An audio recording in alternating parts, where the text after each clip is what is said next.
मुलांनो, मी आधीच्या गोष्टीत तुम्हाला सांगितलं की शिवाजी महाराजांनी समर्थ रामदास स्वामींना आपला गुरु मानलं होतं. मग गुरु शिष्याची परीक्षा बघणार की नाही, तसंच रामदास स्वामींनी शिवाजी महाराजांची परीक्षा बघायचं ठरवलं.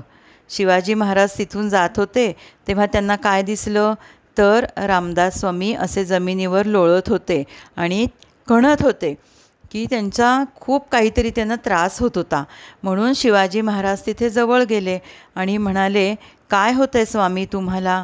तर ते म्हणाले, माझ्या पोटात खूप दुखतं आहे. मग महाराज म्हणाले, मी काय करू म्हणजे पोटातलं तुमच्या दुखायचं थांबेल? तेव्हा रामदास स्वामी त्यांना म्हणाले की मला वाघिणीचं दूध प्यायला आणून दे, तरच माझ्या पोटातलं दुखायचं थांबेल. शिवाजी महाराज आपल्या गुरुची आज्ञा म्हणून असे जंगलामध्ये गेले आणि तिथं त्यांना वाघाची छोटीशी 2 पिल्लं दिसली. ते म्हणले, इथे वाघाची पिल्लं आहेत म्हणजे त्यांची आई इथेच असणार. म्हणून त्यांनी जरा आजूबाजूला बघितलं तर तिथे त्यांना वाघीण बसलेली दिसली.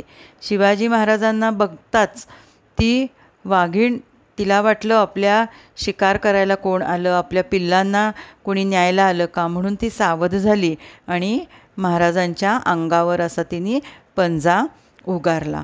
शिवाजी महाराज मनातल्या मनात नमस्कार करून म्हणाले, आपल्या गुरुची आठवण केली त्यांनी आणि म्हणाले, माझ्या गुरूंचं पोट खूप दुखतं आहे आणि तू जर मला तुझं थोडंसं दूध घेऊन दिलंस आणि ते दूध जर माझ्या गुरूंनी प्यालं तर त्यांची पोटदुखी कमी होईल.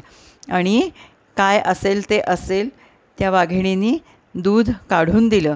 मग ते दूध एका भांड्यात घेतलं आणि रामदास स्वामींच्या इथे आपल्या गुरुपाशी गेले शिवाजी महाराज आणि ते त्यांनी त्याला प्यायला दिलं.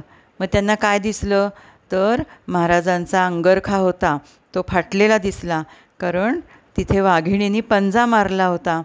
म्हणजे आपला शिष्य आपल्यासाठी जीवसुद्धा धोक्यात घालू शकतो हे समर्थ रामदास स्वामींनी ओळखलं. म्हणजे हा आपला शिष्य आहे आणि जी परीक्षा बघितली होती त्या परीक्षेमध्ये आपला शिष्य पास झाला. अशी ही गुरु शिष्याची गोष्ट आहे आणि ही लक्षात ठेवायची आणि तुम्हाला सांगता आली पाहिजे. आता यातून तुम्ही काय शिकलात की गुरूंनी आपल्याला एक गोष्ट सांगितली पण ती आपल्याला भीतीदायक वाटते की आपल्याला धोका वाटतो, पण गुरूंवर विश्वास ठेवून जर ती गोष्ट केली तर आपल्याला धोका येत नाही. पण आपल्याला तेवढी श्रद्धा पाहिजे, हे या गोष्टीतून शिकायचं. तुम्ही लक्षात ठेवाल ना? आणि आवडली ना ही छानशी गोष्ट तुम्हाला?